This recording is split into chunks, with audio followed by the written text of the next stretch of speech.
భరద్వాజ గారు, ఇప్పుడు మనకి వార్ టూ కూలీ మరికొన్ని గంటల్లో రిలీజ్కి ఉంది. అవును. అడ్వాన్స్ బుకింగ్స్ 1 డే ముందే స్టార్ట్ చేశారు. బుకింగ్స్లో ఏది ముందుంది అనేది ఒక టాపిక్ అయిపోయింది ఇండియాలో ఇప్పుడు.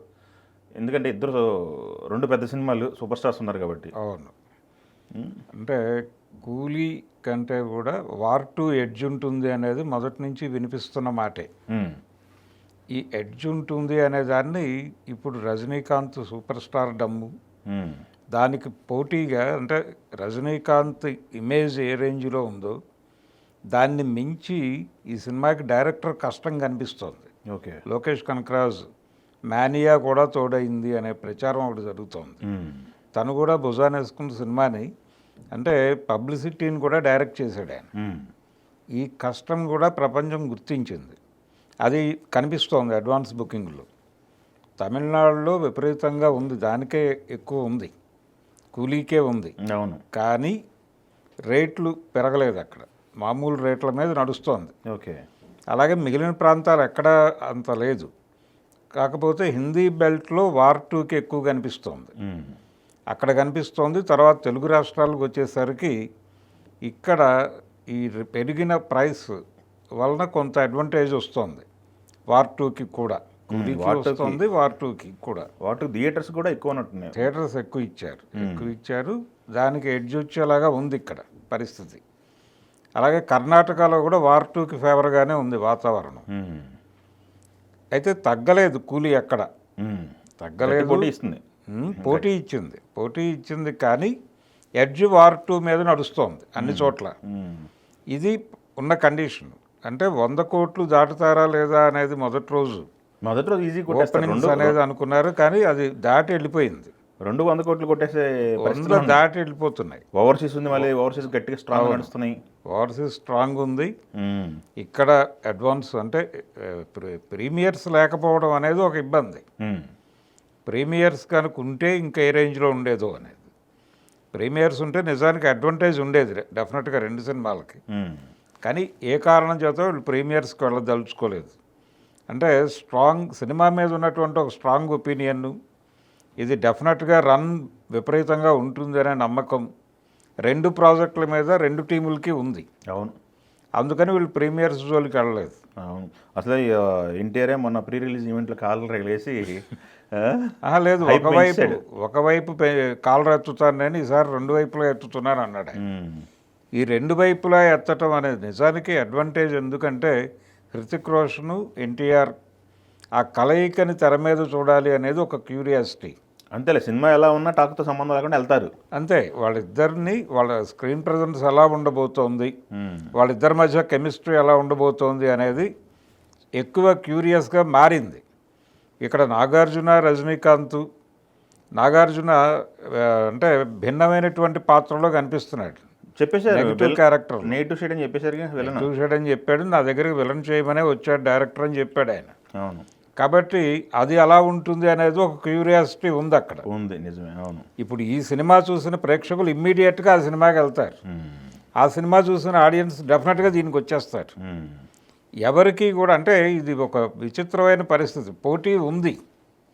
పోటీ ఉంది కానీ స్నేహపూర్వకమైనటువంటి పోటీ నడుస్తుంది. ఎవరి మీద ఎవరికి వ్యతిరేకత లేదు. అదే. కానీ వ్యతిరేకత రాజేయటానికి చాలా విషయాలు ఉన్నప్పటికీ ఏది రైజ్ అవ్వట్లేదు. అందుకని ఒక పాజిటివ్ పోటీ అయితే నడుస్తోంది బలంగా.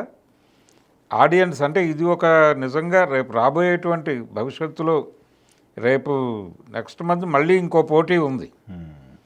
ఇంకో 2 సినిమాలు బాక్సాఫీస్ దగ్గర ఒకే రోజు తలబడబోతున్నాయి.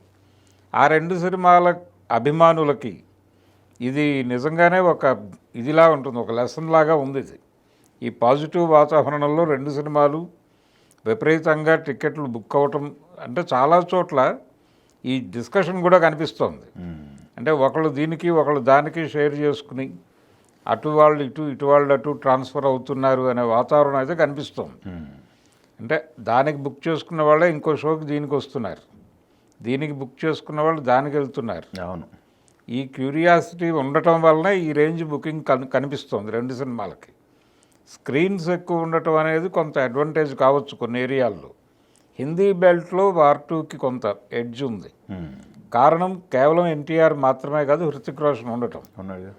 సౌత్లోకి వచ్చేసరికి హృతిక్ రోషన్కి తోడు ఎన్టీఆర్ ఉండటం అనేది డెఫినెట్గా పెద్ద అడ్వాంటేజ్. అది ఈ బిగ్ అడ్వాంటేజ్ ఉండటం వలన వార్ 2కి ఎడ్జ్ వచ్చేటువంటి ఛాన్సే కనిపిస్తోంది. కూలీ బలంగా పోటీ ఇస్తోంది. సినిమా టాక్ బయటకు వచ్చిన తర్వాత మళ్ళీ ఈ సీన్ మారితే మారచ్చు, మారకపోవచ్చు కూడా. ఓపెనింగ్స్లో అయితే పరిస్థితి అడ్వాన్స్ బుకింగ్ వరకు పరిస్థితి. సినిమా ఒకసారి జనం చూసి బయటకు వచ్చిన తర్వాత మాట్లాడటం మొదలుపెట్టాక సన్నివేశం మారచ్చు. అవును, మారడానికి డెఫినెట్గా అవకాశం ఉంది. ఇదొక జానర్ సినిమా, అది వేరే జానర్ సినిమా. ఈ రెండింటి మధ్య కంపారిజన్ ఉండదు. కానీ ఎవరు దేనికి ఎక్కువ ఎమోషనలైజ్ అవుతున్నారు, ఆడియన్స్ని ఎవరు ఎంగేజ్ చేశారు, ఎవరు ఎంటర్టైన్ చేశారు, ఈ క్యాలిక్యులేషన్స్లోకి వచ్చాక మళ్ళీ లెక్కలు మారుతాయి. అవును, ఈ రన్లో లెక్కలు ఎలా మారుతాయి అనేది మళ్ళీ మనం ఫుల్ రన్లో విడిగా మాట్లాడుకుందాం. అంటే రేపు క్లారిటీ వచ్చేస్తుంది. రేపు ఈ పాటికి అవును పూర్తి నిర్ధారణలు వచ్చేస్తాయి ఎవరు కొట్టబోతున్నారు రేస్ని అనేది. ఇది కేవలం ఓపెనింగ్స్ వరకే. ఓవర్సీస్లో కూడా వార్ 2కి కొంత ఊపు కనిపిస్తోంది కంపారిటివ్గా కూలీతో పోలిస్తే. కొన్ని ఏరియాలు, కొన్ని పాకెట్స్లో మాత్రమే, మలేషియా లాంటి చోట్ల మాత్రం కూలీ ఎక్కువ అడ్వాంటేజ్ తీసుకుంటోంది. ఓకే, అంటే రజనీకాంత్ పాత అభిమానులందరూ యాజ్ ఇట్ ఈజ్గా మూవ్ అవుతున్నారు, అది కనిపిస్తోంది. హిందీ బెల్ట్లో నాగార్జున పెర్ఫార్మెన్సు, దాని మీద ఉండే క్యూరియాసిటీ, వీళ్ళు సాధ్యమైనంత వరకు దాన్ని ప్రమోట్ చేశారు ప్రమోషన్స్లో. లోకేష్ కనకరాజ్ ఇంటర్నెట్ అంటే సామాజిక మాధ్యమాల ద్వారా విపరీతంగా పంపు చేశాడు నాగార్జున చేయబోతున్నటువంటి విలన్ క్యారెక్టర్ తాలూకా షేడ్స్ని విపరీతంగా ప్రమోట్ చేశారు. కానీ కంపారిటివ్గా వార్ 2కే కొంచెం ఎక్కువ నడుస్తుంది. అది చూద్దాం ఒకసారి, ఏ కారణం చేత అయినా కానీ. ఓకే, రేపు టాక్ బయటకు వచ్చి ఇది బాగుంది అంటే మళ్ళీ టర్న్ అవ్వచ్చు. ఓకే, చూద్దాం. రేపు మధ్యాహ్నానికి, రేపు ఈ టైంకి తెలిసిపోతుంది మొత్తం. Okay, thank you.